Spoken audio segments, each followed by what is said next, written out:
A look now at the president's expanding and somewhat alarming attack on the FBI and its handling of the Russia probe. Keeping them honest, it raises a question that any critic of the investigation ought to be able to answer, but so far has not. How do you reconcile Republican claims that the FBI is biased against President Trump on Russia with Clinton campaign claims it worked against her in the email probe? Did the FBI, DOJ, Deep State, whoever you blame, have it in for both Donald Trump and Hillary Clinton? Or did one side battle the other with the pro-Trump side winning out? What are the facts? What is the logic behind what the president and his supporters are claiming? Here is one of those supporters, Congressman Jim Jordan of Ohio.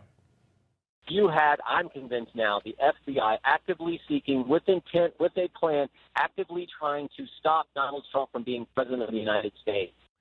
So what exactly is his evidence? Exhibit A is a series of text messages sent by FBI counterintelligence agent Peter Strzok and lawyer Lisa Page, disparaging candidate Trump during the election.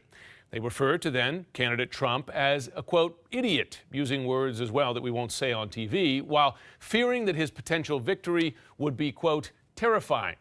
Earlier this month, however, we learned that special counsel Robert Mueller had Strzok removed from his team after an internal investigation by the Justice Department's Inspector General.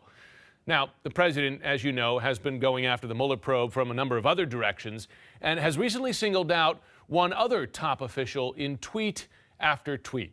Here's one of them. How can FBI Deputy Director Andrew McCabe, the man in charge, along with Leak and James Comey, of the phony Hillary Clinton investigation, including her 33,000 illegally deleted emails, be given $700,000 for wife's campaign by Clinton puppets during investigation?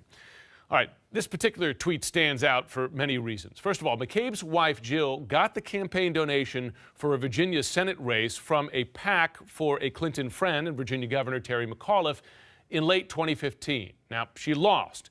It was not until 3 months later that Andrew McCabe became the FBI's deputy director.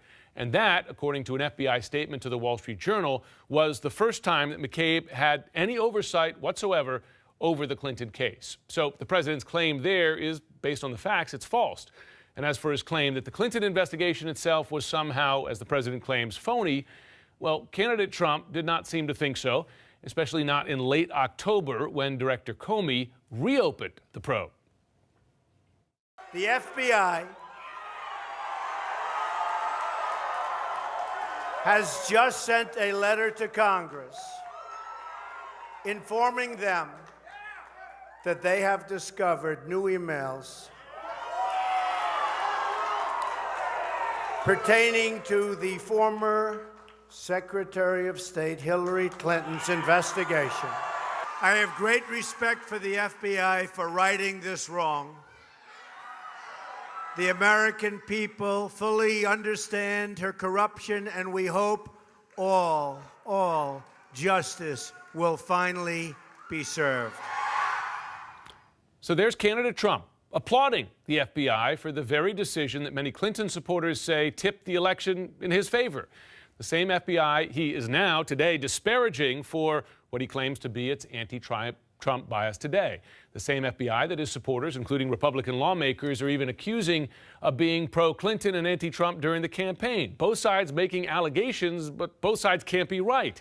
And absent the kind of extraordinary evidence that extraordinary allegations like these demand, it is more than likely that both sides, in fact, are wrong, and that the FBI, the DOJ, and all the rest simply were and still are professional, but sometimes flawed human beings trying to do the best they can and pursuing investigations that they are undertaking.